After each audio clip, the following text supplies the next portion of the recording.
Buenas noches. En nombre de la Federación Mexicana de Colegios de Ortopedia, hoy, 11 de junio del 2024, tenemos el 63º webinar de la FEMECOT con un tema muy interesante. Soy el doctor Álvarez Rengifo, vicepresidente de la Federación Mexicana de Colegios de Ortopedia. En nombre del doctor Darío Garín, que por motivos de fuerza mayor no está presente en esta ocasión, les damos la más cordial bienvenida para hablar sobre un tema realmente interesante. Actualidades en el tratamiento de fracturas de fémur distal. Una patología, afortunadamente, con muy buenos resultados, pero cada vez con más pacientes por la calidad de transportación que tenemos actualmente. Particularmente en México, han aumentado las motocicletas que generan muchos pacientes y los accidentes automovilísticos que están a la orden del día. Y desgraciadamente también armas de fuego que en el mundo cada vez aumentan y en México atravesamos un momento difícil y sí tenemos pacientes tristemente con esta patología. Agradezco de manera particular al doctor Ulises Martínez de León, coordinador del módulo de trauma en la Federación, por haber organizado este webinar. Gracias, Ulises. Como siempre, él muy atento y muy cooperador con nosotros. Y de manera particular a nuestros profesores invitados, al doctor Gustavo Sarmiento Blanco, de aquí de nuestro hermoso México. Gracias, Gustavo, por tu participación. A la doctora Claudia Medina Monge, que siempre nos hace el favor de acompañarnos. Gracias, doctora, desde Colombia. Muchas gracias por estar siempre participando con nosotros. La verdad que de parte de la Federación agradecemos mucho. Y también al doctor Michael Giddens de los Estados Unidos. Le agradecemos mucho por su participación y cooperación con nuestra federación. Dr. Michael, thank you very, very much for your cooperation with the FIMECOT. We're just very happy with all the professors that we have, and we're sure that we're going to have a very good webinar, and we're going to learn a lot, and that's going to help our patients. Muchas gracias, doctor. Seguramente tendremos un webinar realmente bueno para nosotros. Seguramente vamos a aprender mucho y nuestros pacientes serán los que la mejor parte se llevan de nuestros conocimientos. También agradecemos de manera particular a todos los asistentes a nuestro webinar que están de diferentes partes del país con nosotros cada mes, segundo martes de cada mes, y también de otras partes del continente, otros países de Sudamérica, Centro y Norteamérica que nos acompañan. Muchas gracias por estar con nosotros mes a mes y de otros continentes también. Sin más preámbulo, queremos invitarles a que se queden con nosotros porque va a ser un webinar muy interesante. Dejo la coordinación del webinar a nuestro coordinador, el doctor Ulises, para hacer la presentación de cada uno de los profesores, los cuales les agradezco nuevamente por su participación. Doctor Ulises, adelante, por favor. Gracias, doctor César. Muy amable. Bienvenidos a todos el profesorado. Gracias a nuestros asistentes. Como bien lo comenta el doctor César, es para nosotros un gusto preparar estas charlas. Una patología que, como bien lo comenta el doctor, es muy frecuente en nuestro México, en nuestros países, y cada día tenemos que ser más exhaustivos en su evaluación, en su plan de tratamiento, y para ello tenemos un panel de 3 expertos en el que nos van a dar unas perlas en el manejo de estas fracturas que sin duda serán de utilidad mañana mismo que tratemos este tipo de patologías. Para empezar, vamos a presentar a cada uno de ellos. Gracias por esta invitación al 63 webinar de la Federación. Estos webinars que tienen una gran participación, un gran eco a nivel nacional e internacional. Vamos a presentar al doctor Gustavo Sarmiento Blanco. El doctor es un médico traumatólogo del Hospital de Alta Especialidad de la Secretaría de Salud de la Ciudad de Veracruz. El doctor tiene una alta capacidad en el manejo del trauma de alta energía y él nos va a compartir su experiencia en los factores de riesgo de no unión en fracturas del fémur distal. Gracias, doctor Gustavo. Tenemos a la doctora Claudia Medina Monge, una colombiana nacida una mexicana nacida en Colombia. Ella nos va a hablar del tratamiento de fracturas de fémur distal con técnica de doble placa y aumentación. Un pequeño abstract del currículo de la doctora. La doctora es miembro de la Sociedad Colombiana de Cirugía Ortopédica y Traumatología. Tiene un máster en educación. Es AO Trauma Latinoamérica. Es miembro del Task Force de Mentoría en Diversidad e Inclusión de la Fundación AO y es vocal de la Junta Directiva de la ATON. Y también tenemos al doctor Michael Gittens. Él es médico adscrito del Harvard View Center, el Trauma Center nivel 1, en Washington, Seattle. Como introducción, vamos a hablar acerca de que estas fracturas supracondilas del fémur distal constituyen menos del 1% de todas las fracturas de la economía y constituyen del 4 al 7% de todas las fracturas del fémur. Tiene una distribución bimodal. Esto es decir, en jóvenes con mecanismos de alta energía, grandes desplazamientos, y en un 50% se relaciona a fracturas abiertas. Y un tercio de ellas están ligadas a politraumatismos y un quinto de ellas de manera aislada. En ancianos se llegan a producir por mecanismos de baja energía y en relación a osteopenia y osteoporosis, y también su creciente presentación en relación a fracturas periprotésicas de rodilla. En este ámbito, en artroplastía primaria llegan a tener una incidencia del 0.3 al 5.5% en primaria y hasta un 30% en artroplastías de revisión. Recordemos, esta región de nuestro estudio del día de hoy es la región de 10 a 15 centímetros distales del fémur. Y bueno, son lesiones que se llegan a asociar a lesiones vasculares en un 2 al 3%, la arteria poplitea y la vena poplitea, un 20% con un compromiso ligamentario de la rodilla, específicamente el ligamento cruzado anterior, y en politraumatismos asociados a fracturas de acetábulo, cadera rótula y mesetas tibiales. Recordemos los músculos que están muy pegados hacia ellas y son los generadores de su desplazamiento. El cuádriceps y los isquiotibiales generan el acortamiento y los gastrocnemios la flexión. Es importante mantener actualizados nuestros conocimientos en el tratamiento de estas fracturas, por lo que debemos de revisar y en el día a día hay buenos estudios que nos dan las líneas de manejo para el tratamiento de estas lesiones y casi todos estos estudios son retrospectivos. Cada vez tendremos más fracturas de este tipo y tenemos que ser más estrictos en nuestro manejo para tener los mejores resultados. Y por eso hemos preparado este webinar para todos ustedes, para que podamos sacar las perlas en el manejo de estas lesiones. Sin más por el momento, les pido por favor que a través del chat activo en el canal de YouTube nos hagan sus preguntas, que con mucho gusto el profesorado lo podrá ir compartiendo. Sin más por el momento, le cedo la palabra al doctor Gustavo Sarmiento Blanco, que nos va a hablar de los factores de no unión en las fracturas supracondilias. Adelante, Gustavo, activa tu micrófono y comparte tu pantalla, por favor.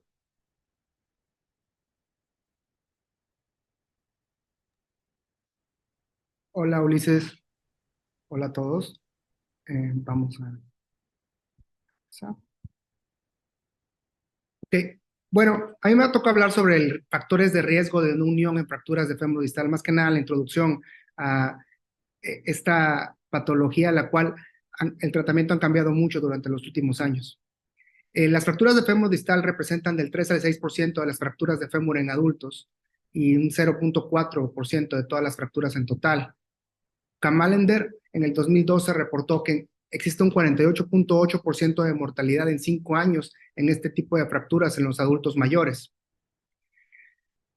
Wade en el 2004 reportó que la no unión de las fracturas de fémur distal era menor del 6%. Sin embargo, en artículos más recientes como el de Lujan y Henderson en el 2010 y de Henderson en el 2011, las tasas de no unión fueron reportadas de un 17 a un 21%. En este artículo de nuestros amigos de Harvard, de Rodríguez, los factores predictivos de no unión para las fracturas de fémur distal, en este artículo retrospectivo multicéntrico, se determinó que como factor de riesgo determinante para no, con una diferencia significativa para generar una no unión en fracturas de fémur distal, estaba un índice de masa corporal mayor de 30, así como el tipo de fractura. Si es abierta, tenía una diferencia significativa para generar una no unión, así como la presencia de infección y el tipo de material. Las fracturas fijadas con implantes de acero inoxidable tenían una diferencia significativa para generar una unión en comparación con las fracturas tratadas con placas de titanio. Esto lo podemos ver en esta tabla, en la cual se ve los valores con una diferencia significativa en la obesidad con un índice de masa corporal mayor de 30, las fracturas abiertas, infección, y las fracturas fijadas con placas de acero inoxidable. Sin embargo, si juntamos todos estos factores, si vemos que los pacientes que no tienen obesidad mayor de 30, la fractura no fue expuesta y no hay infección, tenía una probabilidad de intervención tratadas con acero inoxidable de un 21%, en comparación con los pacientes que no tenían obesidad ni fractura expuesta ni infección tratadas con titanio, tenían una probabilidad de reintervención de un 4%. Con una diferencia significativa. Y los pacientes con la presencia de obesidad, fractura expuesta e infección tratada con acero inoxidable tenían una probabilidad de intervención de un 96% en comparación con los mismos factores de riesgo tratados con placas de titanio de un 78%. Aquí vemos en esta tabla la línea punteada son los tratados con acero inoxidable en comparación con los tratados con placas de titanio en la que no está punteado, en la cual vemos por una tasa de reintervención mayor de un 90% los tratados con factores de riesgo y aparte con tratadas con placas de acero inoxidable. En este otro artículo italiano, en los factores predictivos para las fallas en fracturas de fémur distal, vimos que la mayoría de las no uniones en las fracturas de fémur distal no son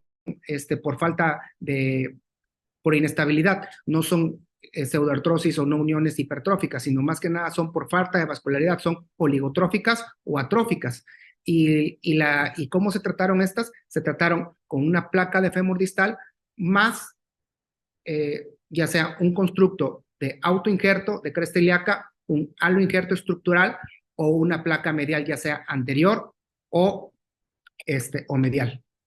Estas son las opciones que tenemos. Tenemos que saber que pacientes que tienen un defecto de la cortical medial mayor de 2 centímetros, tenemos que brindarle un apoyo para disminuir el factor de riesgo para generar una no unión. Entre las opciones que tenemos está la placa lateral más un injerto estructural, llámese un aloinjerto peroné o bien un autoinjerto de cresta ilíaca, poner una placa medial, una placa interior o la combinación de implantes, como es una placa lateral más un clavo centromedular.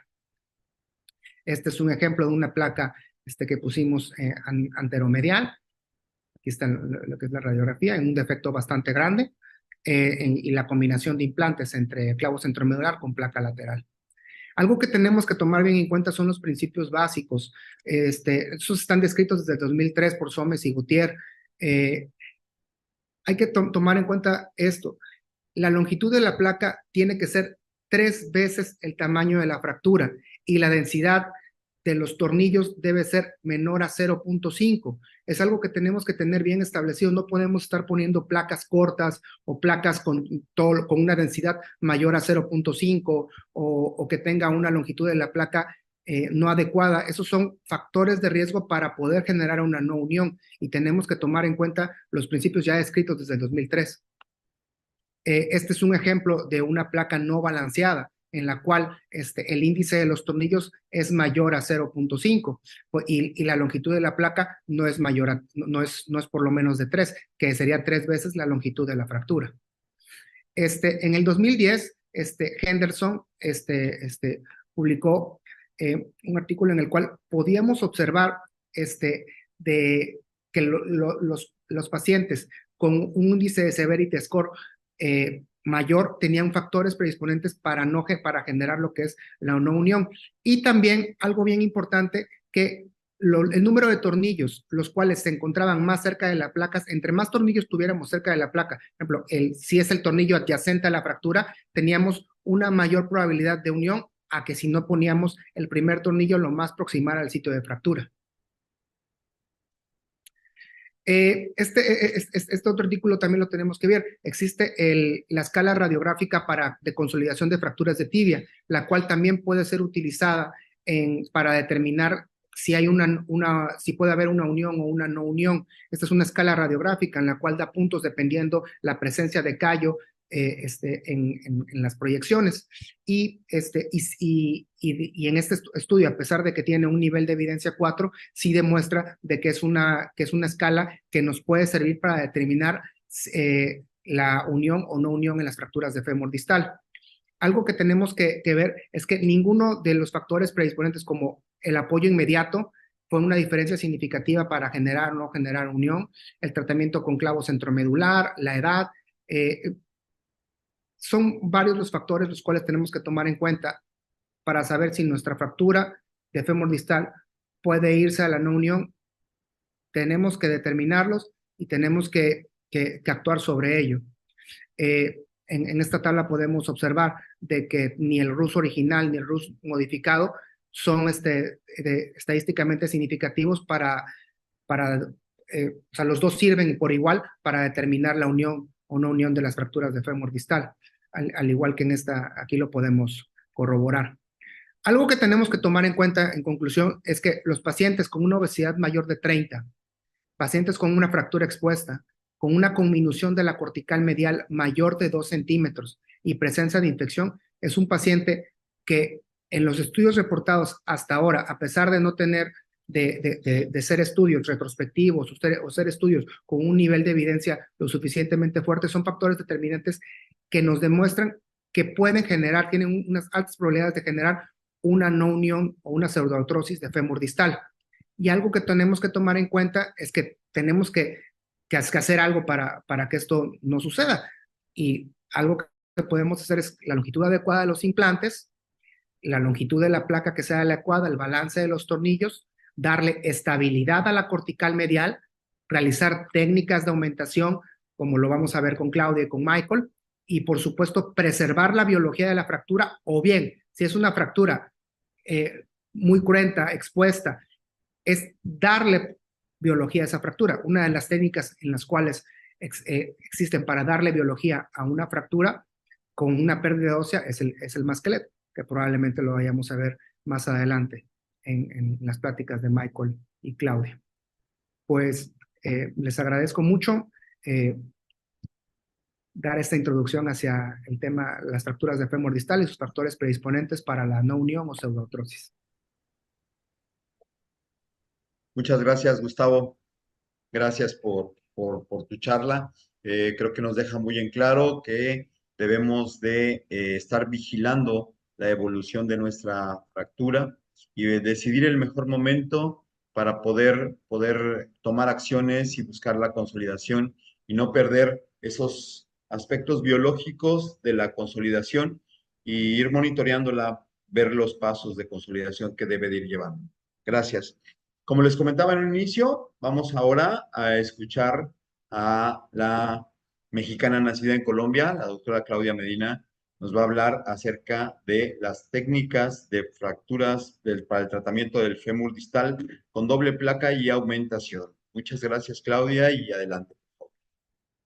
Ulises, muchas gracias por tu generosidad. Para mí es un orgullo que me presentes como una mexicana nacida en Colombia. Ustedes saben todo el cariño que tengo por su país y todos los buenos amigos que tengo allá. Muchas gracias a todo el comité de FEMECOT por esta invitación.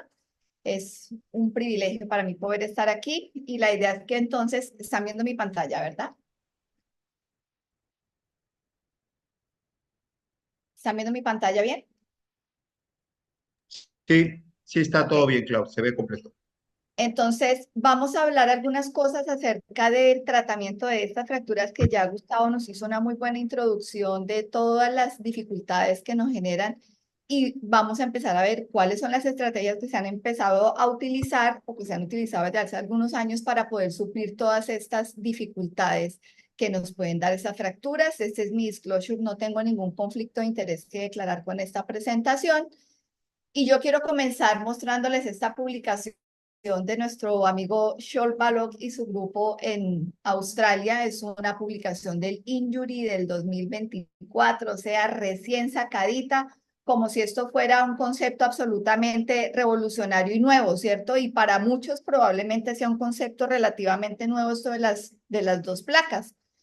Pero les quiero mostrar el otro lado. Miren esta publicación de 1991. Es una publicación de Sanders que hizo, miren esto, hace más de 30 años, en la que él ya mencionaba cómo sería de importante poder hacer esa suplementación medial para poder disminuir la posibilidad de que esta fractura se nos varice o que esta fractura vaya a una no unión.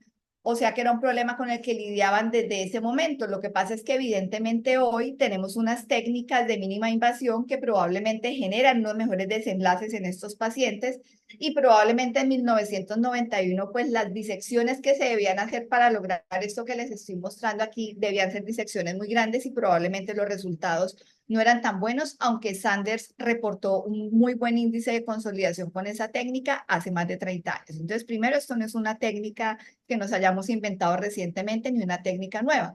¿Qué es lo que yo espero al final de esta presentación? Que ustedes puedan enumerar cuáles son las técnicas de aumentación en el fémur distal, que puedan analizar cuáles son las indicaciones de aumentación medial que están reportadas en la literatura y al final, con un par de diapositivas, a recordar algo de la anatomía del corredor medial del muslo, porque finalmente vamos a estar haciendo abordajes mediales y ese es un abordaje que en algunos entornos pues, puede dar un poquito de temor. Uno realmente tiene unas metas muy claras con estos pacientes, independientemente de que sean pacientes jóvenes o pacientes ancianos, y es que hay que restaurar la alineación, reconstruir la superficie articular, obtener una consolidación y que el paciente pueda retornar a sus actividades previas. Y particularmente en esta fractura nos vemos enfrentados a estas dificultades o a estos desafíos, y es que habitualmente hay alta conminución o los pacientes, sobre todo los pacientes ancianos, tienen muy mala calidad ósea y tienen unas comorbilidades que nos van a impactar las decisiones que vamos a tomar en cirugía para estos pacientes. Miren esta publicación del 2015 en el que se hablaba de cómo se necesitaba revisar el estándar de cuidado de estas fracturas. ¿Y por qué? Porque a pesar de que las fracturas del fémur distal son fracturas que en número están llegando casi a la misma cantidad que las fracturas de cadera y que la mortalidad que está reportada para estos pacientes en algunas series puede ser inclusive hasta el 30%, no se les ha dado la misma importancia que se le ha dado hasta al día de hoy a las fracturas de cadera. Entonces, las métricas y los estándares de cuidado con los que se manejan estos pacientes son completamente diferentes a los pacientes con fracturas de cadera. No hay unas conductas estandarizadas, sobre todo en lo que tiene que ver con el apoyo. Hay muchas dudas, entonces son pacientes que a veces se someten a reconstrucciones y no tienen buenos planes de rehabilitación porque hay muchas dudas con el apoyo y que al día de hoy no hay una literatura muy fuerte con seguimientos a largo plazo como sí tenemos en fracturas de cadera para poder guiar nuestras decisiones o para poder saber cómo están yendo nuestros pacientes. Y es que cuando uno le dicen aumentación en el fémur distal, uno generalmente piensa en esto, ¿cierto? Uno dice aumentación, una placa por el lado medial moldeada o alguna de las que les voy a mostrar acá. Pero les quiero contar que hay otras formas de hacer aumentación que finalmente lo que uno busca con lo que está haciendo con estas técnicas es tratar de suplir esa cortical medial que está comprometida o que está afectada o tratar de compensar en un paciente que uno cree que tiene un riesgo muy alto de una no unión o de varizar ese fragmento, ¿de qué manera yo puedo compensarlo? Entonces, a pesar de que se ha mostrado esa placa medial como una medida muy importante y muy efectiva para poder evitar el varo y la no unión, es absolutamente importante tener claro antes de estar pensando en la placa medial que es muy importante tener una muy buena reducción en lo que yo puedo hacer desde lateral, en cómo voy a mantener esa reducción de esa fractura y cómo voy a hacer la fijación adecuadamente. Esto es una publicación del 2021 del YAOS que nos habla de todos esos tips en el fémur distal. Otras opciones para poder hacer aumentación tienen que ver con utilizar dos implantes. Entonces, uno puede utilizar implantes intramedulares, implantes extramedulares. Esto se empezó a hacer argumentando que probablemente como uno estaba utilizando un implante intramedular, iba a poderle proveer al paciente un apoyo mucho más rápido que cuando utilizamos solamente placas. Ese concepto es absolutamente discutible y quienes ya me han oído hablar otras veces saben que yo pienso que uno puede poner a apoyar a los pacientes tanto con placas o como con clavos de la misma manera. Pero lo que sí demostró esta técnica mezclando implante intramedular y extramedular, o lo que ha mostrado la evidencia hasta ahora, es que sí se está disminuyendo el tiempo de consolidación y que a más edad tiene el paciente, se beneficia más de este tipo de mezcla de los dos implantes porque la consolidación se está logrando mucho más rápido que cuando se utiliza un solo implante. El mismo sistema de las dos placas también se puede utilizar en fracturas que son alrededor de prótesis. Y hoy día también se está utilizando mucho el hecho de solidarizar los implantes o de linkear los implantes si utilizamos una palabra como en Spanglish. Esta es una serie de casos de 15 pacientes en los que hicieron esa solidarización del clavo intramedular con la placa lateral, utilizando los orificios del clavo para pasar tornillos a través de la placa y que los tornillos pasen a través de los orificios de bloqueo de los clavos. Suena muy prometedor, parece ser muy prometedor, pero definitivamente en las publicaciones que hay hablando de esta solidarización de implantes, hacen mucho énfasis en que falta todavía hacer muchos estudios biomecánicos para poder saber realmente cómo funcionan y si realmente benefician a los pacientes y a sus desenlaces. Hay que hacer más estudios clínicos y sobre todo estudios de costo-efectividad para poder saber si realmente se justifica y si vale la pena utilizar estos implantes así.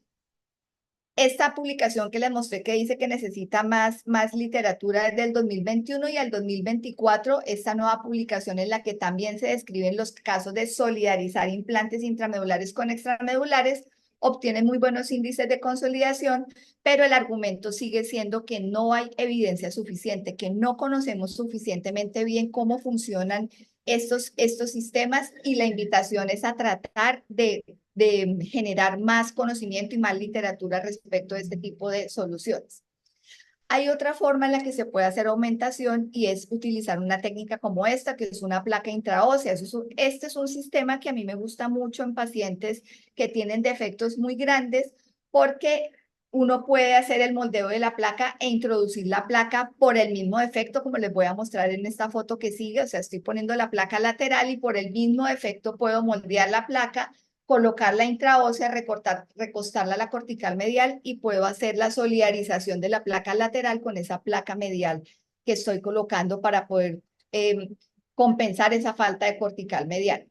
Otras técnicas que se han utilizado, los aloinjertos de peroné, que se utilizan como si fueran un pequeño clavo intramedular para poder compensar esa deficiencia en la cortical medial, es otra forma también de hacer aumentación que tiene mucho menos publicaciones, pero que también está escrita en la literatura. Y les quería mostrar esta que ahora antes de que comenzáramos estuve hablando con Gustavo de esto que me encontré, que no lo había visto y me lo encontré ahora preparando este webinar y es esta técnica que está publicada en el JOT del 2023. Es una técnica en la que utilizan, si ustedes ven, esto es un tornillo canulado de 7.3 milímetros que el punto de inserción es evidentemente en el cóndilo medial y que el tornillo, la condición es que debe estar suficientemente recostado a la cortical medial para poder producir ese soporte y dirigido oblicuamente como hacia la cortical lateral, como ustedes lo pueden ver acá en las fotografías.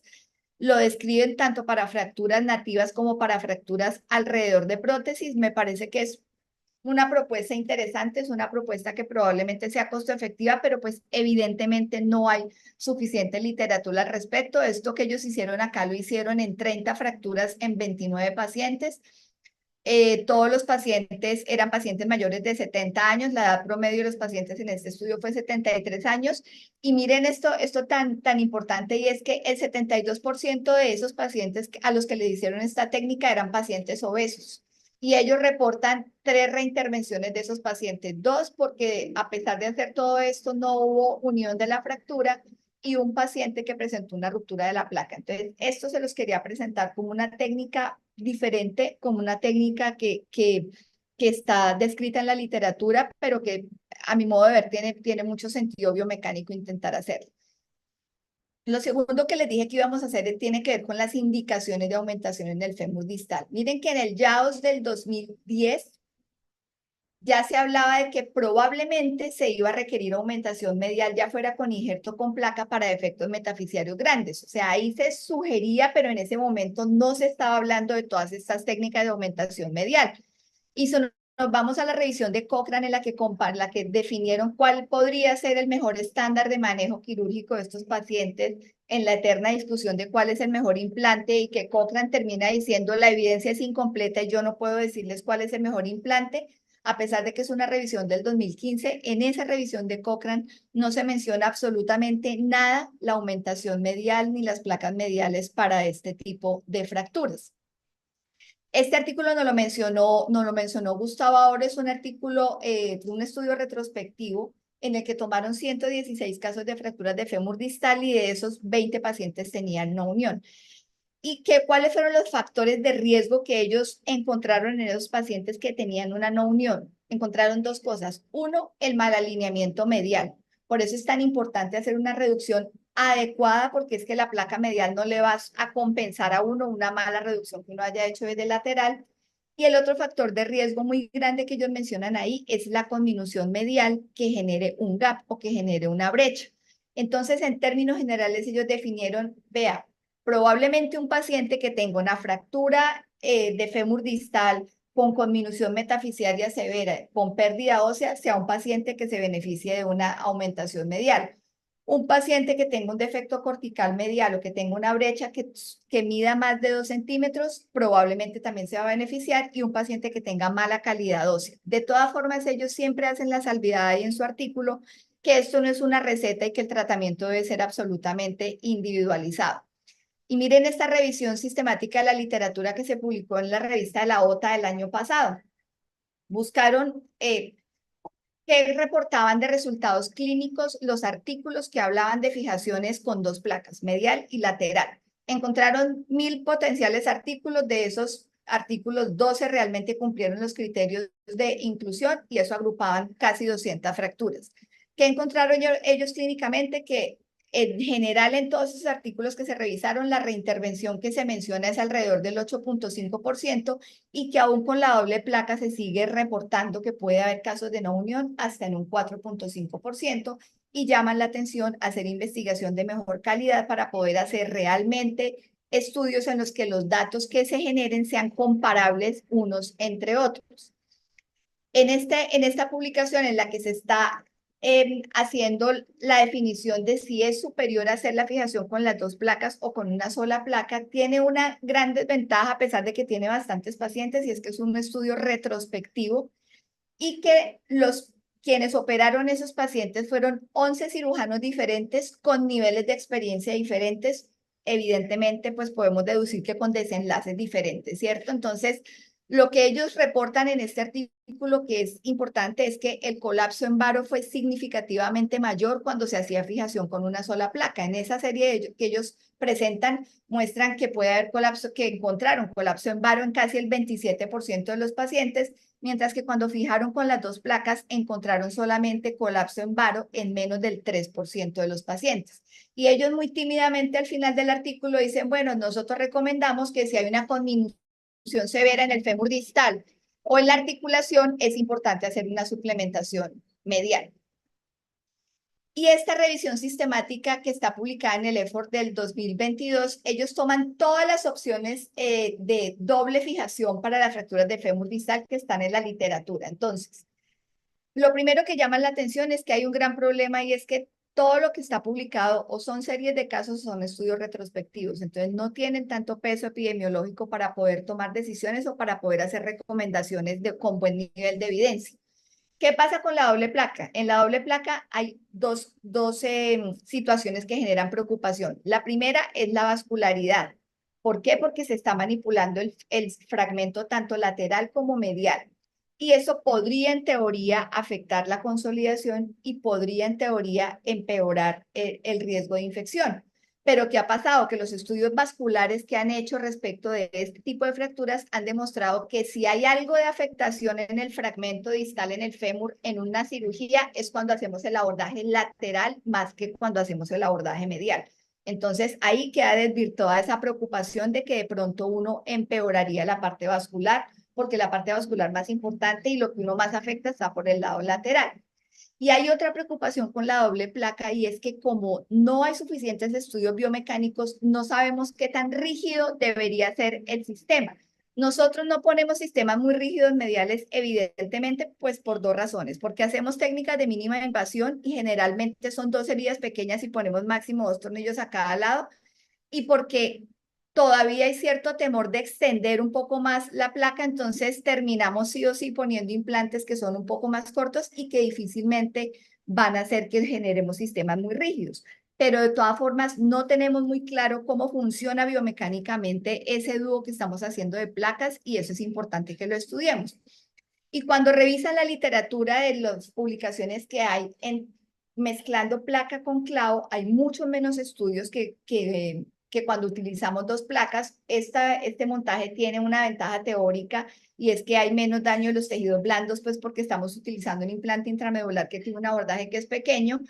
En teoría, se supone que los pacientes apoyan más rápido, pero pues ya saben lo que yo pienso de eso, pero en teoría se supone que los pacientes apoyan más rápido porque tienen el implante intramedular, pero este es un montaje que no podemos usar ni cuando el paciente tiene una severa conminución articular o en algunas prótesis en las que por el diseño de la prótesis no vamos a poder colocar un clavo retrógrado. Y mencionan en esta revisión sistemática ese beneficio teórico de solidarizar los dos implantes, como les mostré en algunas diapositivas previas, pero hacen la salvedad de que es un beneficio en teoría, pero que no tenemos muy claro tampoco cómo funcionan y qué tan rígido debería ser. Y al final ellos ponen estas dos preguntas. Dice, nosotros no sabemos cómo van a fallar estos sistemas y cómo en teoría deberíamos balancearlos, y no sabemos si se justificaría montar un sistema específico para el fémur distal, si deberíamos diseñar una placa específica para fémur distal. ¿Por qué preguntan ellos esto? Porque miren esta publicación de este año en la que ellos tomaron varios implantes y los pusieron, implantes de otras partes del cuerpo, y los utilizaron para fijar medialmente el fémur y empezaron a medir cómo se deformaba el fémur con esas placas que no están diseñadas para el fémur distal. Utilizaron placas de húmero proximal, placa de tibia proximal lateral y placa de tibia proximal, de tibia distal medial. Empezaron a medir el varo, la traslación y la rotación interna, y la placa que más se acomodaba, pero que igual producía algo de deformidad, era la placa de tibia proximal lateral. Entonces, ninguna de esas otras placas anatómicas que estamos usando, pues obviamente se va a adaptar perfectamente a la superficie articular, a la superficie del fémur medial. Entonces, yo les traigo aquí, y ya casi terminando, el mismo artículo que les mostré al comienzo, el artículo de Scholl-Balogh y su grupo en Australia, porque miren que él hace la suplementación medial con una placa en T normal. Probablemente utilizó placa LCP, pero no está utilizando ninguna placa especial ni ninguna placa costosísima. Este también es una serie de casos. Ellos hicieron esta técnica en 15 pacientes y ellos reportan que el uso de esta placa para aumentación medial es una opción que es factible, que es segura y que es económica. Entonces, pues piénsenlo, porque a veces terminamos poniendo implantes que son muy costosos en una función en la que no se necesita un implante tan costoso. Y finalmente, respecto del abordaje medial que genera todavía ciertos temores, lo que nos ha mostrado la evidencia en los estudios que hay cadavéricos y en los estudios de angiotomografía es que la aplicación medial de la placa es segura para la vascularidad del segmento, como les mencioné al comienzo, y que cuando se hacen técnicas de mínima invasión, el fémur medial, más o menos el 50 o 60% de toda la cortical medial del fémur es segura para poder deslizar una placa con técnica de MIPO, y esto lo ratificó el doctor Terachay en su artículo del 2015, donde hizo unas disecciones después de deslizar placas de tibia proximal de 11 y de 13 orificios, y después hizo imágenes de angiotomografía para demostrar que alrededor del 60% de la parte medial del fémur es segura para poder, es un corredor de seguridad muy bueno para poder deslizar una placa por técnica de mínima invasión. Finalmente, les quería dejar este código QR que los lleva a un video que hay en la página de la AO, donde está descrito todo el abordaje medial en el muslo, y hay un video muy bonito cadavérico en el que se hace el paso a paso. ¿Qué quiero yo que se lleven de esta presentación? Que las técnicas más utilizadas de aumentación en el fémur distal son la doble placa y el clavo más placa. Que se recomienda hacer esa aumentación en alta conminución medial, en pacientes que tienen mala calidad ósea, en pacientes que tienen un gap mayor de 2 centímetros, y Gustavo nos mencionó muy claramente los pacientes obesos. Otras consideraciones, como las fracturas abiertas, por ejemplo, pues sí son un factor de riesgo, pero no están todavía mencionados en la literatura como unas posibles indicaciones. Y la tercera cosa que quiero que se lleven es que el corredor medial del muslo es un corredor seguro para que puedan deslizar una placa con técnica de mínima invasión hasta en el 60% de su extensión distal. Muchas gracias. Muchas gracias, Claudia. Una excelente charla acerca de la actualización en el manejo de estas fracturas. Como vemos, la evidencia nos respalda en el uso de la doble placa, en el uso de la placa medial. Así que creo que es una opción segura, la evidencia lo avala. Así que espero que esto a nuestro auditorio le dé la seguridad para poder realizar las técnicas de una mejor manera, para que, como lo hemos visto, el apoyo prematuro, la recuperación más pronta y la consolidación más rápida de la fractura se lleve a cabo. Gracias, Clau. Vamos ahora a seguir con nuestro programa y vamos a escuchar al doctor Michael Gittens. Michael nos acompaña desde Seattle y nos va a hablar acerca de las fracturas conminutas de fémur distal con pérdida ósea. Thank you, Michael. Let's go with your talk. Well, thank you all so much for having me. I couldn't be more excited to have been invited. I'd just like to extend a warm thank you first to FEMCOT for having me, to the faculty here. It's wonderful to have the opportunity to share ideas, to learn what you all are doing in your parts of the world, and share what we're doing in our parts of the world, and see what works and what doesn't work. So this is a really wonderful opportunity, a nice relationship that we're developing, and I hope we continue to do more of it. And lastly, thanks for the audience joining and mostly tolerating the fact that I don't speak Spanish well, if at all, and this last talk will be in English. So I'll try not to bore, hopefully keep everybody awake here and close this out. So I'm going to talk about managing acute bone loss in the setting of open distal femur fractures. This is going to be a case that, or a talk that's pretty heavily case-based. I will talk a little bit about soft tissue considerations, which are critically important when it comes to successful treatment of open distal femur fractures, closed distal femur fractures as well, but particularly those with associated bone loss. We'll talk about strategies for critical size defect management. And again, this will all be in the setting of cases that we've dealt with here in the last 10 years or so, and hopefully impart a little bit of the collective wisdom that I've gained from working at Harborview with partners who have been doing this for 25 to 30 years and have seen a significant evolution in our treatment strategies for acute bone loss. So just one very brief slide on soft tissue considerations.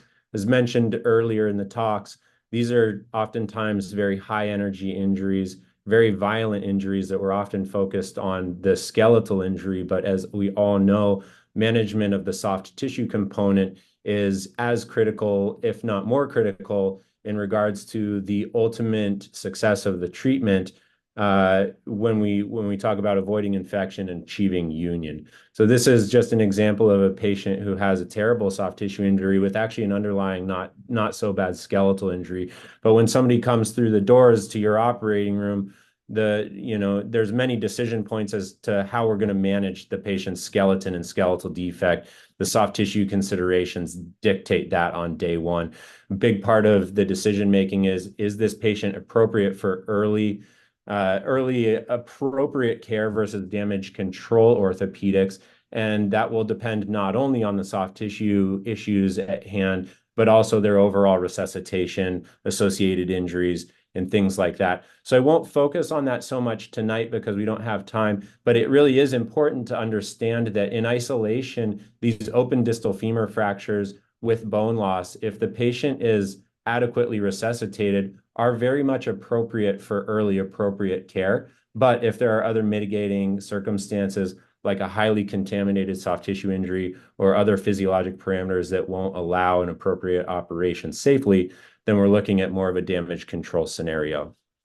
In that setting, or in appropriate early care setting, the debridement is an absolutely critical step of the operation and something that should not be taken lightly. It should be done, and I know everybody listening knows this, but I cannot give this talk without talking about the importance of a thorough debridement.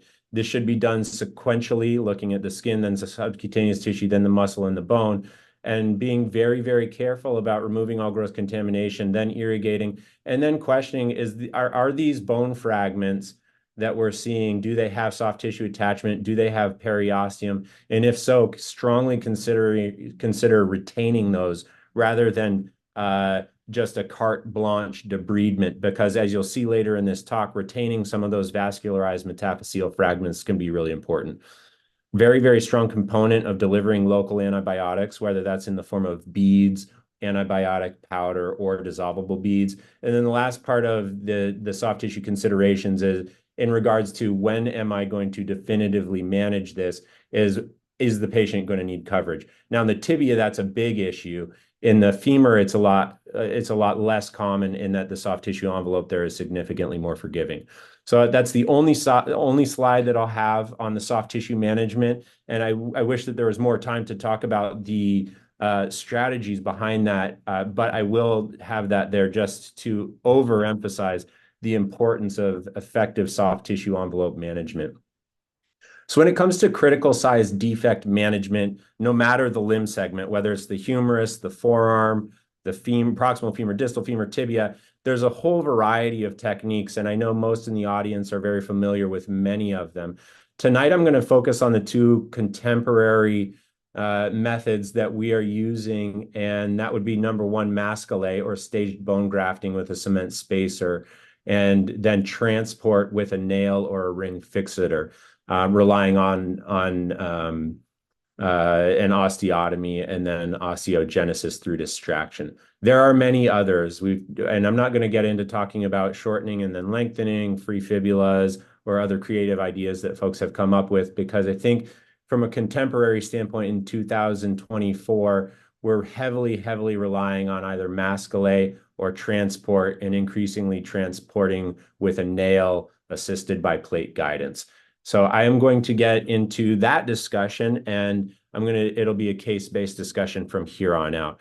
So I believe strongly that we learn best from our failures, whether it's our own failures or it's our partners who are sharing them with those. So tonight, I will be your partner who's sharing one of my failures with you.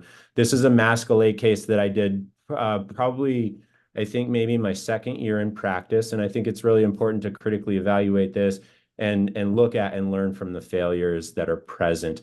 And of course, we've had several really outstanding lectures so far, and this case dovetails nicely in that it highlights exactly many of the principles that were spoken about in the last two talks.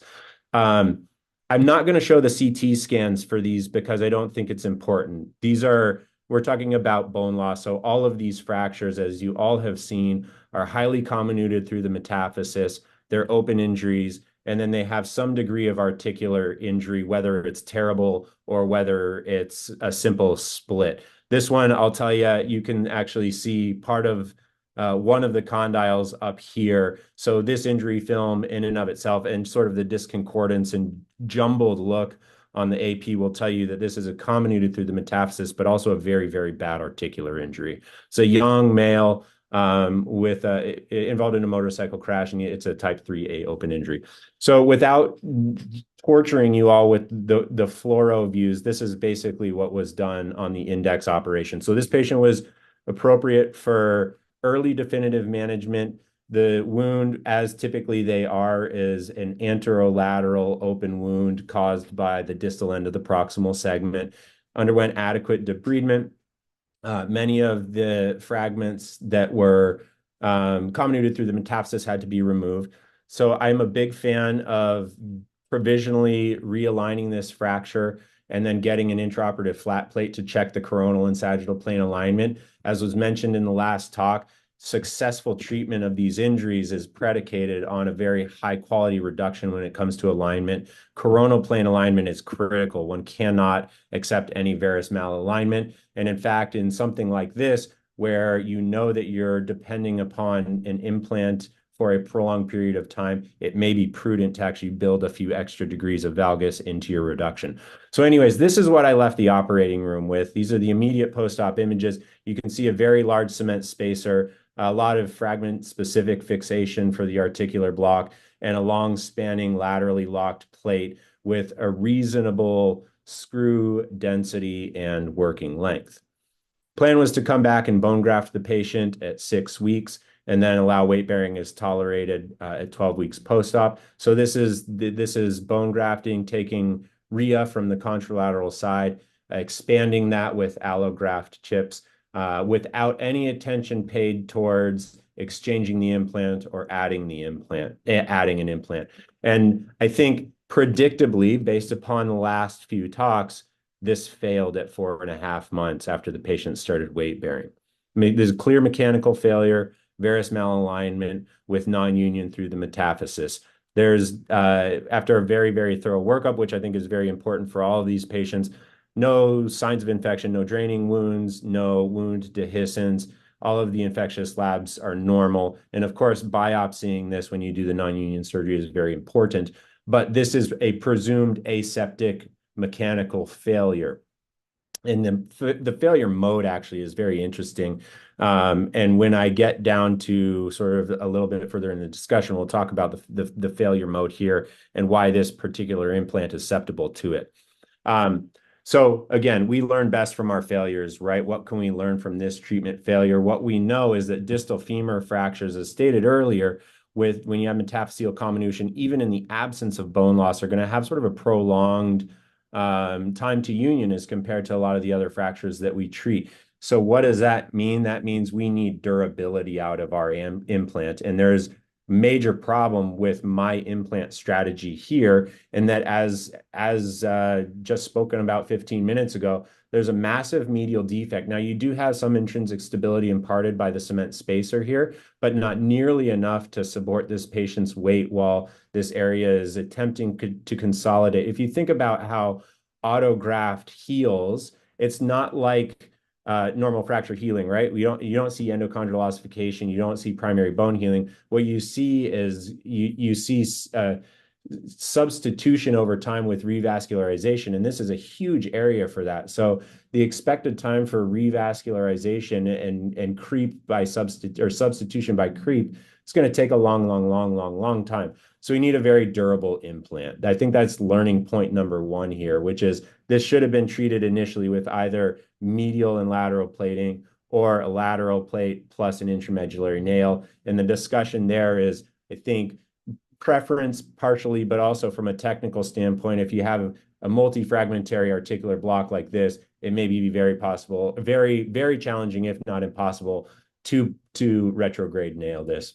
Either way, this is a lack of a durable implant here. So in these settings where you have metaphyseal bone loss, it is incumbent upon the surgeon to provide adequate stability with durability, whether or not that's plate nail or dual plate. And that can be done in 2 different settings.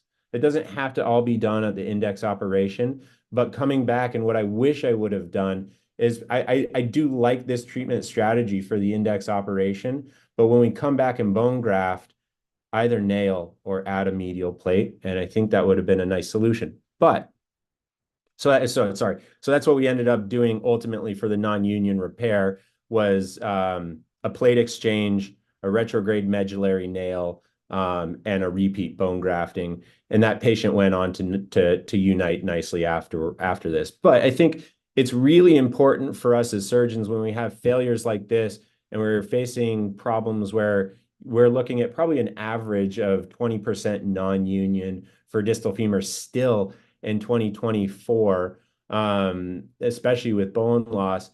Should we even be using this technique at all? Now, there's good literature, reasonably good literature, to support Mascalet's technique in tumor resections and infection. But up until about 2019, there was really nothing in the literature about Mascole for acute traumatic bone loss in the fracture setting.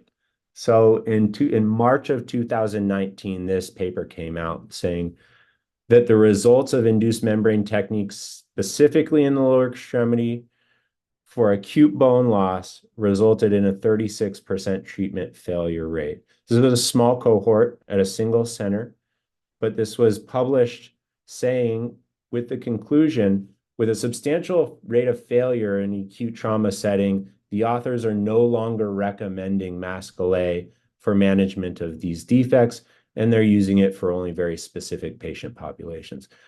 This article to me was very challenging because and I'll speak to this a little bit later, but here at Harborview and a lot of other centers in the United States, for several, I think, very meaningful reasons, rely very heavily on the Mascole technique for acute bone loss and have seemingly very different experiences. I honestly couldn't say that my experience is negative at all, but didn't really know. So what we did is we more or less repeated this study at Harborview with much higher numbers. We also included several other studies. You see Justin Haller's name on a lot of these papers. He was my co-fellow here at Harborview.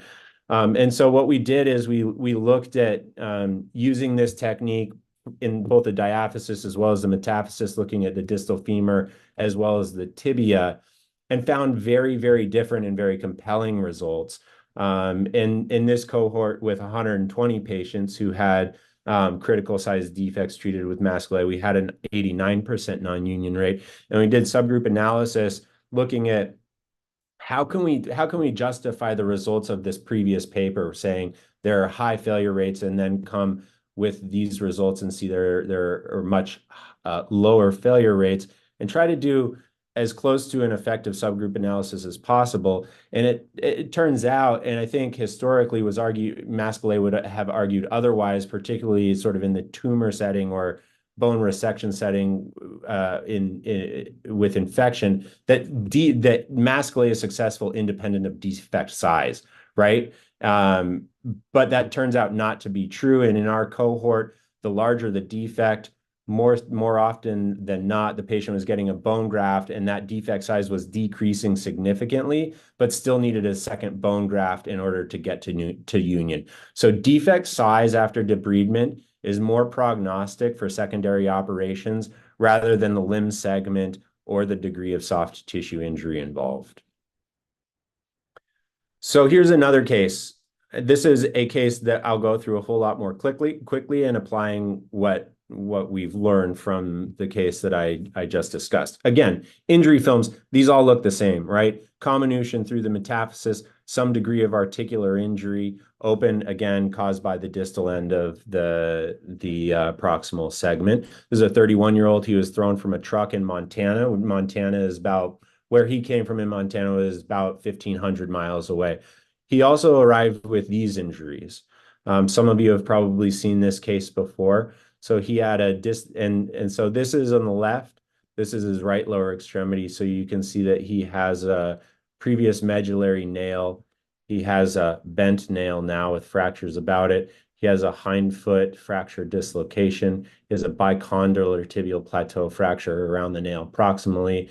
And then above, I didn't even show this, but above this, he has a segmental femur fracture on the right-hand side. This side is dysvascular. So the distal femur bone loss side is an afterthought here. This patient has a truly threatened limb. He was appropriate for early aggressive care, not early total care, but early aggressive care. So the night was spent on the right lower extremity, cutting the nail, extracting it, provisionally reducing it, washing out his open fractures. All of the open fractures got washed out.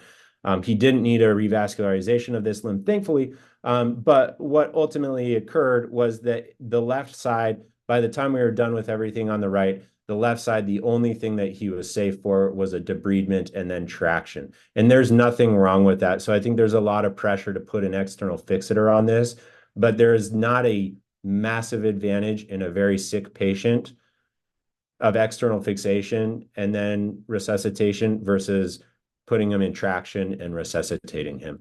So I think that's one important part here is you gotta sort of pay very close attention to how the patient's doing throughout the course of the operation. Talk closely with your anesthesiologists. And in this case, as much as we would have liked to continue going, it wasn't the right thing for the patient. So night one, he's in traction for the distal femur.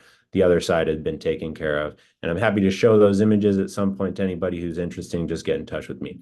So ultimately, after adequate resuscitation, we bring the patient back to the operating room for the distal femur and do a thorough debridement. And you'll see there's a flat cut here. And I think it's really important to look at it's important to look at all of the fragments, but particularly the offending fragment that has caused the open injury. And I'm going to take this back to my very first slide, talking about how important a thorough debridement is, which may take you hours just to do. But when you think about these incredibly violent injuries, we will never, as surgeons, probably, thankfully, never see the point of maximum deformation. Meaning that spike of bone, we don't know where that thing went, but we know it came way out of the body and then it recoiled within. And in this case, this patient had mud and grime and grit impaled on that distal segment. So rather than trying to scratch that all out, we just took a saw and cut it flat, which of course results in a critical size defect. A lot of the metaphyseal comminution had to come out as it was. So here again is the intraoperative alignment check. It's incumbent upon you to measure the other femur, to know what the length is, to have x-rays to know what their coronal plane and sagittal plane alignment are so you can restore it. But length is very important. So we've measured it on the other side. Now I'm getting a flat plate x-ray. I'm using intraoperative methods to know that I'm restoring length properly. And in this case, learning from those mistakes on his index operation, he gets a plate first and to restore coronal and sagittal plane alignment, a medullary nail, a cement spacer, and then as mentioned earlier, a whole lot of local antibiotics to help mitigate his risk of infection.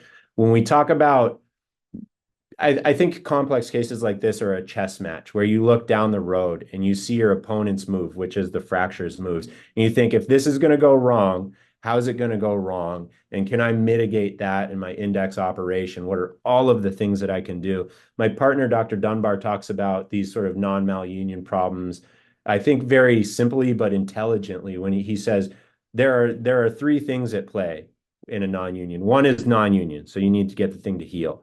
Two is there an infection? And three is there deformity? If you have all three of those things, the problem that you're facing is incredibly difficult and is going to take at least 2, if not more, surgeries. Whereas if you have only one of those, you have a non-union, it's not infected, and it's not malaligned, that's a simple surgery that we're all capable of taking care of. So I think it's incumbent on us to think the way that Dr. Dunbar thinks about these things, which is let's do everything we can to prevent us from having that terrible trifecta of problems. And if we do have a problem, maybe it's a very, very stably fixed with a very durable implant non-union that doesn't get infected, where all I have to do is address the biology in order to take it to union. So this patient, he went back to Montana. I did bone graft him before he went. And then I apologize, I don't have the images, but there's a provider who's following him, and this patient went on to unite within 3 months of that bone graft. So drastically different outcome as compared to the previous case that I showed. So case number 3 for Mascale is going to demonstrate a very important concept that I've learned through my own experience, as well as the collective experience of my partners, and something that I'm sure many of you have seen in practice, but is really worth pointing out very discreetly because it may change your practice when it comes to bone loss in the distal femur. So this is another same thing, 49-year-old male involved in a motorcycle crash. He has a not horrible articular injury. He's got some metaphyseal comminution, as we see, but I did put the CT scan in this one because there's something that I want to point out that isn't really super relevant, or I should say super noticeable on his injury films, but very noticeable on the CT scan, which is he has these large posterior fragments here.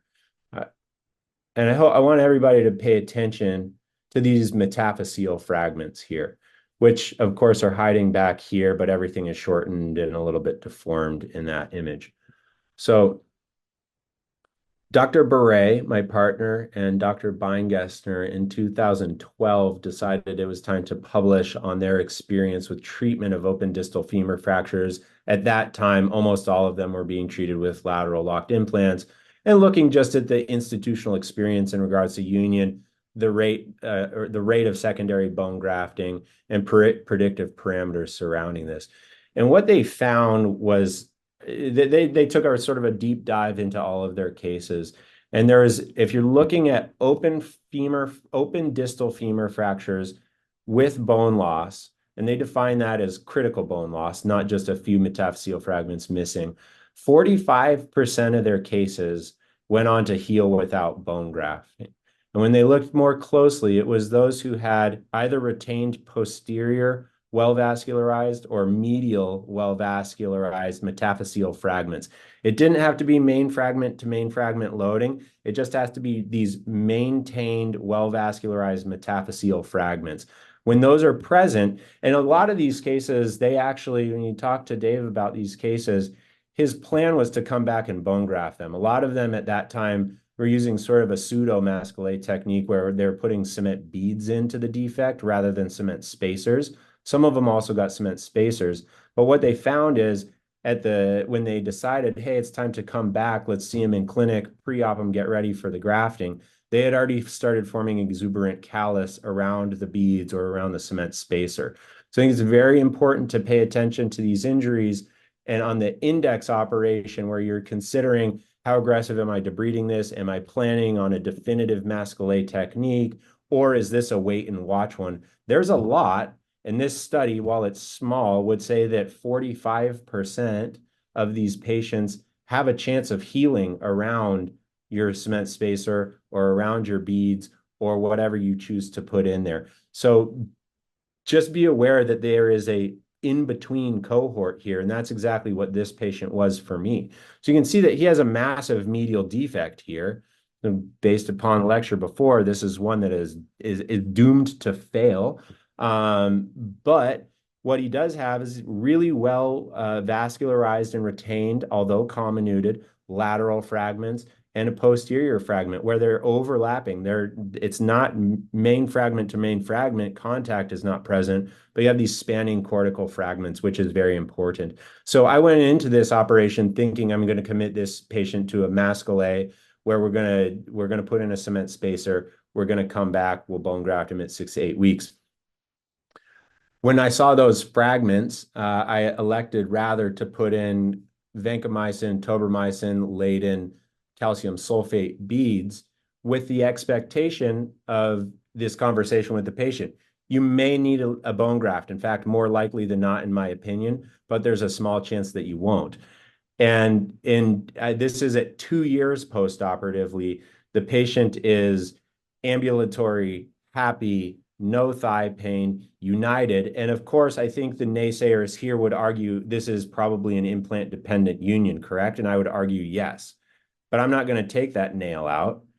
There's no reason to, unless it's infected. If it's infected, of course, you have a bigger problem. But this is an absolute win, and I think it's a nice example of this patient who had, as you saw on those post-operative films, very well vascularized metaphyseal fragments on the lateral side and on the posterior side, with two opposing cortical surfaces very strongly united, with some healed bone on the medial side and a very durable implant, a nice solution. So I think it's very important to recognize this in-between cohort and be okay having that conversation of you may or may not be needing a bone graft, and let's just cross our fingers and hope that you don't. So that's my summary on Masquelet. I think that it's a wonderful technique. I think that as we build literature looking at it on the trauma side of things, have really determined that basically about 90% of the time we're going to achieve union. And then it's up to us as surgeons to be very thorough on the debridement, be very thoughtful in regards to our implant strategy, provide them with a durable environment, and most importantly, a high quality coronal plane reduction that does not tolerate varus. Those same principles all apply to using transport. And I'm going to talk about using transport with a nail and a plate, and I'll show one case and then talk about why we use one over the other. And I will point out that there is very little literature in orthopedic traumatology to use this technique because it's relatively novel technology, relatively novel technique, and these cases don't come along often enough for us to build large research cohorts quickly.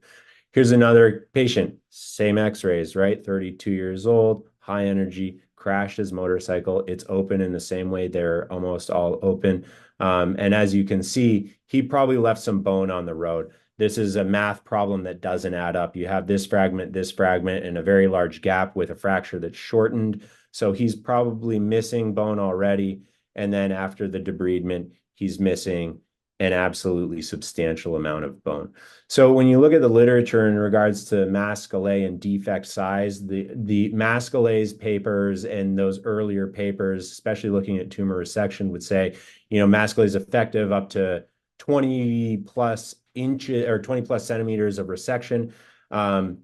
But a lot of that depends upon this associated soft tissue injury, the local vascularity, and many other factors. So there are some defects where we may say as surgeons, this is probably too big to manage with Masquelet. An alternative is transport over a nail. So again, this patient had a very thorough debridement. They have a cement spacer in place for defect management just to mitigate the risk of infection. They have very well restored coronal and sagittal plane alignment. And then at 6 weeks, we come back and rather than bone grafting them, remove the cement, put in a transport nail, make a corticotomy, and then begin transport. And the transport rate depends upon the regenerate response. The thigh is a very forgiving soft tissue envelope as compared to the tibia. So you may choose to accelerate your transport rate if you're seeing aggressive regenerate development, or slow it down if it's an anemic appearing regenerate. In any case, this patient, after his corticotomy, 2 weeks later, was started on his transport protocol, which was 1.5 millimeters a day. And as you can see, of course, we're protecting weight bearing during this time because these transport nails are not super durable, but we transport him over time. And eventually you can begin to see the ghost of the regenerate forming along the nail, and we get close to the docking site and take the patient back to the operating room after docking is complete. Typically dock into the distal segment and then compress it for a bit. I do think it's prudent to bring them back to autograft the docking site and then stabilize the regenerate segment after you've compressed them together. So that's what you're seeing here. And then this is it's the immediate long leg post-op film followed by several months of regenerate consolidation. At this point, the patient is weight bearing, so you can see that there's sharing of mechanical load between the regenerate and the implant here. You start to see some of these locking screws loosening a little bit as the regenerate is beginning to mature, and that's not necessarily a bad thing, but has to be watched very closely. Here's a lateral view just showing maintained alignment. And then lastly, this is the patient at final follow-up, just demonstrating a very well consolidated metaphyseal segment with, I think, very reasonably maintained alignment in regards to length as well as coronal plane. So one of the challenges here with this transport technique and why a plate is required is not only for, of course, expanding the defect, but also helping to control the direction of your regenerate, which can be a problem, can be a challenge, and sometimes requires unexpected interventions.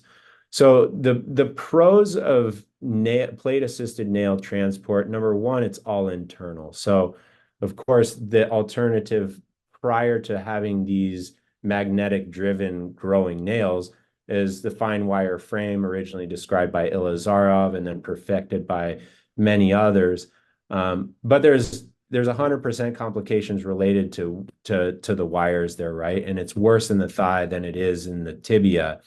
So having an all internal transport option is highly, highly, highly attractive in regards to avoiding those complications. And again, as you saw here, this can be effective for very, very large defects. Sometimes that requires resetting the nail, but that's a simple operation, and you can manage significantly large defects with minimal repeat interventions. There's a big con in our patient population, though, which is this requires daily patient compliance. And I don't know how y'all's trauma population is, particularly those who end up with critical size defects in their femur, but a very substantial part of the population can't really comply with this on a daily basis. And I can't emphasize enough having these conversations with your patients saying, are you going to be able, do you understand, and are you going to be able to participate in your own care? Because if they can't, then you've already failed if you've chosen this treatment methodology. So for that reason, that we rely very heavily on Masquelet because it's patient independent in regards to compliance with daily interventions. Ideally, they're not putting weight through it, depending on whether they have a plate or a nail, but at least they don't have to run a magnet or turn the dials every single day. And so that, I think, is probably the greatest strength of Masquelet over any form of transport. Some of the other problems that have been encountered with these transport nails are technical problems. The nail technology is new. I've seen case examples, luckily not my own, where these nails just stop running for whatever reason. The internal drive mechanism doesn't work. They fall apart. Manufacturers will recommend taking them out. Another major problem here, for us, and I would imagine for you as well, is just the nail availability and the expense associated with it. And then, as I mentioned earlier, there's a lot less data in the literature to support this technique. So in summary, I can't harp hard enough on the importance of an excellent debridement for these open fractures, but a very thoughtful debridement. And if you have well-vascularized fragments that aren't contaminated, consider leaving those because they have the potential to contribute to union. But remember, it's Dr. Dunbar's. If it's infected, there's deformity and non-union. That's a real hard problem. Your debridement is one thing, along with early antibiotics and then local antibiotics, that'll help mitigate the risk of infection. Both Masquelet and Transport are both very effective for acute bone loss. Like I said just now, Masquelet is better for the non-compliant patient and generally speaking for the smaller defects, whereas Transport's reserved for massive defects in the compliant patient. Thank you guys very much. Look forward to answering questions and sharing ideas. Gracias, Michael. Muchas gracias por tan excelente charla. Yo creo que en este andar, a través de todos estos casos tan impresionantes, podemos tomar los mejores perlas para el manejo en este tipo de fracturas. Y hay unas cuantas preguntas del auditorio que me gustaría realizarles. Hay una pregunta para la doctora Claudia. ¿Cuál es el abordaje que recomienda para la colocación de la técnica de doble placa en el fémur distal, Claudia? Bueno, yo vi hay dos preguntas en una que me parece chévere que las respondamos de una vez. Alguien pregunta que si el tarpo es una buena opción para poder hacer esta fijación. Me parece que es un poquito complejo porque acuérdense que eso es una fractura metafisiaria y que uno está extendiendo la placa hacia la diáfisis y que uno necesita que el ángulo de ataque para poner los tornillos sea exactamente de medial hacia lateral. Entonces, me parece que con un tarpo es un poquito complicado. El abordaje que yo utilizo es un abordaje que se hace entre el vasto medial y el sartorio. Es realmente un abordaje en el que ustedes, el centro de la incisión es pues el punto de referencia es el epicóndilo medial y se van entre el vasto medial y el sartorio, rechazan el aductor magno y ahí se van a encontrar con la parte medial donde van a poder adosar su placa. Entonces, realmente es un abordaje que no es nada complicado. Y les recomiendo el video que les puse en la presentación, que ahí está el QR donde está el paso a paso, pero yo lo hago enteramente medial. Por tarpo, pues no digo que no se pueda, es probable que si se hace una extensión se pueda, pero me parece que para el ángulo de ataque de los tornillos, pasaría uno un poquito de dificultad. Me parece que es mucho más fácil exactamente de medial hacia lateral. Claro. Para todos también hay una pregunta, no sé si es pregunta o es una aportación.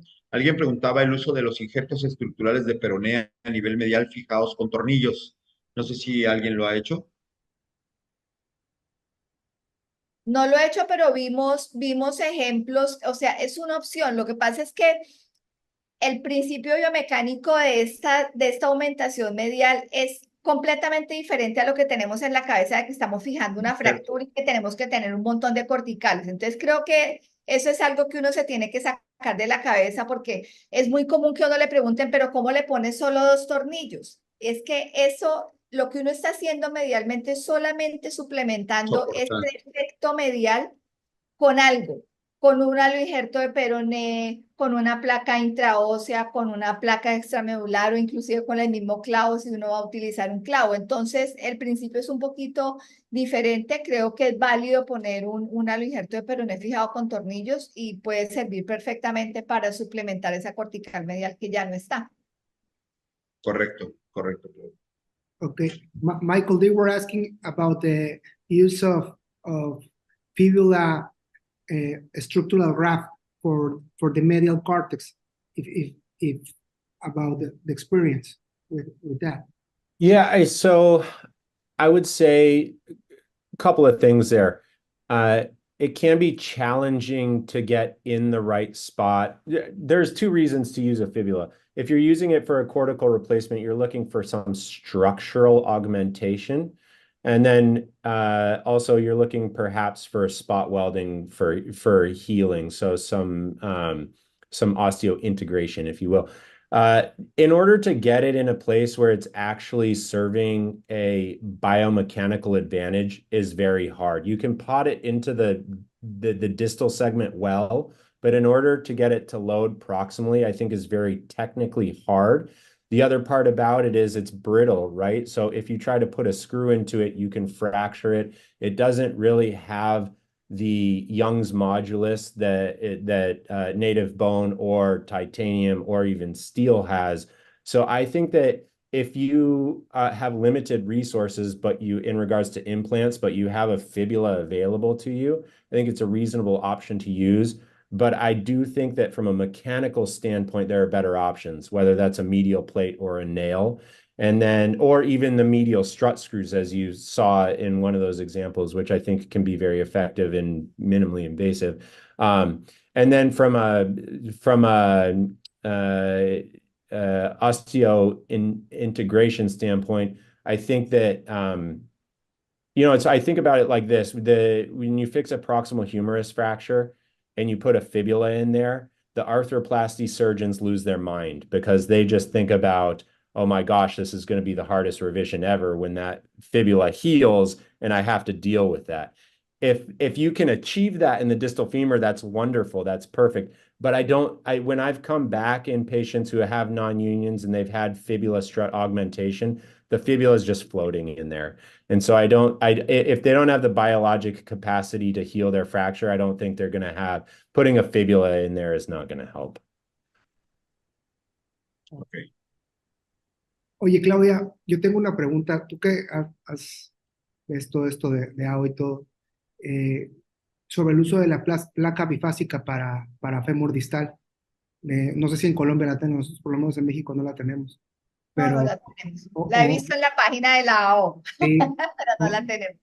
Michael, have you used this novel plate about the biphasic distal femur plate? So I've used, there's one vendor that makes a really nice medial distal femur plate that fits well that I tend to use more so than others. I think the paper that was shown looking at sort of the reverse golf club deformity is interesting because we've put tibial plateau plates, proximal humerus plates, medial distal tibial plates. All of those things have to be contoured appropriately in order to avoid that, which I think was mentioned. I think almost every major trauma vendor at this point in the States is in the process of developing a anatomic medial distal femur plate for this reason. And so I think industry is now catching up with what traumatologists have started to recognize, which is the importance of anatomic medial plating.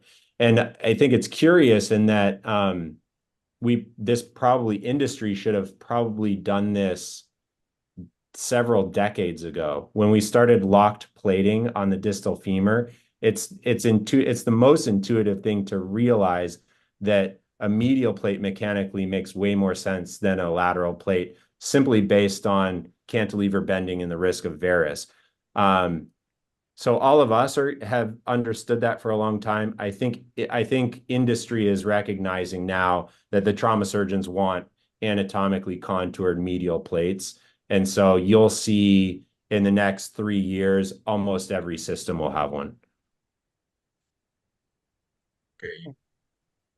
Muy bien, pues como comentaban en el chat, el hecho de estudiar bien las fracturas, el grado de conminución, seleccionar los dispositivos de fijación, nos van a permitir llevar una fijación exitosa, el vigilar los factores de no unión, como expuso el doctor Gustavo Sarmiento, también las herramientas con las que tenemos y los momentos de la aumentación medial que expuso la doctora Claudia, y los excelentes casos que nos mostró el doctor Michael acerca de dar todo nuestro staff de conocimientos respecto a pérdidas óseas para poderla recuperar, nos va a hacer llevar a una excelente consolidación.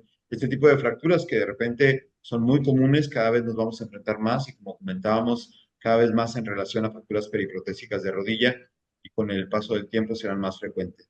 Les agradezco a todos ustedes la prestancia para estar con nosotros en este momento. Claudia, muchas gracias, como siempre. Michael, muchas gracias. Y cedo la palabra al doctor César Augusto Álvarez Rengifo, nuestro presidente, para que nos dé la finalización del webinar. Adelante, doctor César. Muchas gracias, Ulises. Pues no me queda más que felicitarles por este excelente webinar. La verdad es que muy interesante. Todos al final del día quizás hacemos trauma en algún momento.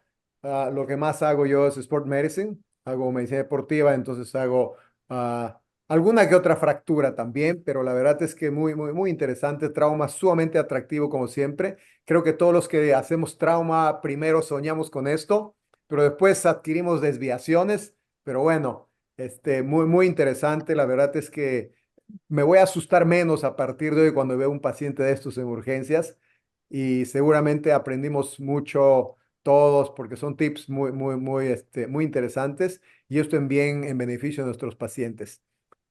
Muchísimas gracias. Thank you very much, Michael. Your talk was just excellent. We learned some tips that for sure, like I said, I just do sport medicine now. Once in a while, we do some trauma too, because too much blood, so I get scared. But I'm sure that all of the viewers learn a lot of tips and things that will finally the beneficial things going to be for our patients. Thank you for your time. I know that you're in States, the 2 hours after Mexico. It's almost 11:30 p.m. And I know that you woke up probably at 5 o'clock in the morning to be in your job. Thank you so much for to being here with us and sharing your acknowledgement. Igualmente, para la doctora Claudia, muchísimas gracias, Claudia, que te tomas tu tiempo y sabemos que seguramente también tienes un horario diferente y bueno, sacrificando para estar aquí con nosotros. Igualmente, Gustavo, bueno, ahí en Veracruz con el frío que está haciendo, muchas gracias. Realmente fue un placer tenerlos a todos ustedes. Y en nombre del doctor Darío, que se encuentra volando ahorita justamente a Mérida, les agradecemos muchísimo. La federación les tiene las puertas abiertas y esperemos que no sea la última vez que están con nosotros. Esperemos tenerlos pronto otra vez, Ulises. No pierdas a estos maestros, por favor, excelentes y muchísimas gracias. Thank you very much, Michael. And I'm hope it's not the first time that you've been with us here. We're just going to be inviting you for another talks. Thank you so much. Y a todos los que están con nosotros en todas las partes del país y en otras partes de otros continentes. Muchísimas gracias. Les voy a compartir una página para un poquito aquí de unas cosas para, para invitarles de que tenemos en nuestra federación para que estén con nosotros. Tenemos, primeramente, pues agradecerlos en este webinar que estamos terminando. Muchas gracias. Tenemos un encuentro regional para los mexicanos en Los Cabos el próximo 20 al 22 de junio. Un encuentro que tenemos en cada región, 3 por año, en la zona de noreste y en la zona de occidente en Puerto Vallarta del 25 al 27 de julio, el 24. No quiero dejar pasar también de invitarlos, cordialmente invitados a nuestro webinar de nuestra escuela para de residentes con el tema de fracturas complejas de acetábulo, el 25 de junio, igual 8 de la noche, en 2 semanas exactamente. Los que nos están viendo están realmente invitados y cordialmente, por favor, acompáñenos. Va a estar muy bien y esto es una nueva modalidad que estamos haciendo con nuestros residentes, donde cultivamos que ellos empiecen a forjarse en dar pláticas, porque seguramente pronto estarán aquí con nosotros, reemplazándonos porque el tiempo pasa. Y de igualmente, al próximo julio, les invitamos a nuestro webinar número 64, el 9 de julio, donde hablaremos de ortobiología en rodilla degenerativa y del deporte, con profesores igual nacionales e internacionales. Y les están igualmente cordial invitados. Agéndalo para que nos acompañes.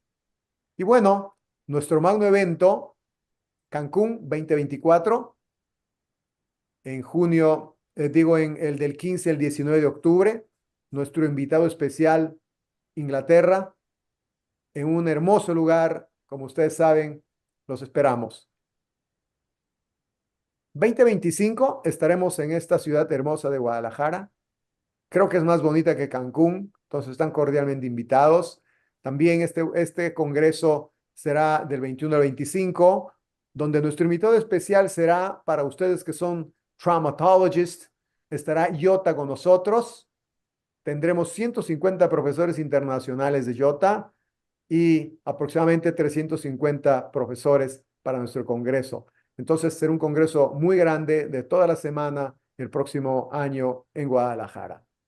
Igualmente el 26 estamos listos porque haremos nuestro congreso en la Ciudad de México del 21 al 24 de octubre. Agenden, por favor, para que no vayan a Cancún el 26, que será en México, en la Expo Santa Fe, en las fechas mencionadas. Quise hacer alusión a todos estos que tenemos ya en puerta para que vayan agendando. Sin más, por el momento, les agradecemos mucho.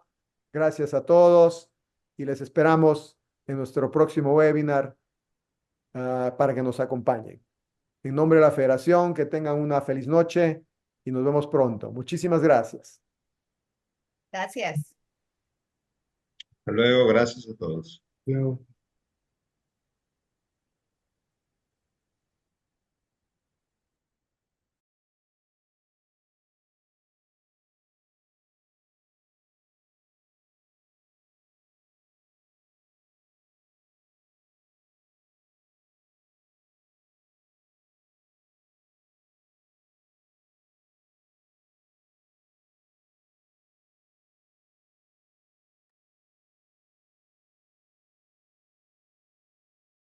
Listo, ya pueden hablar nuevamente, ya terminamos. Doctor César, Michael va a estar con nosotros en Cancún.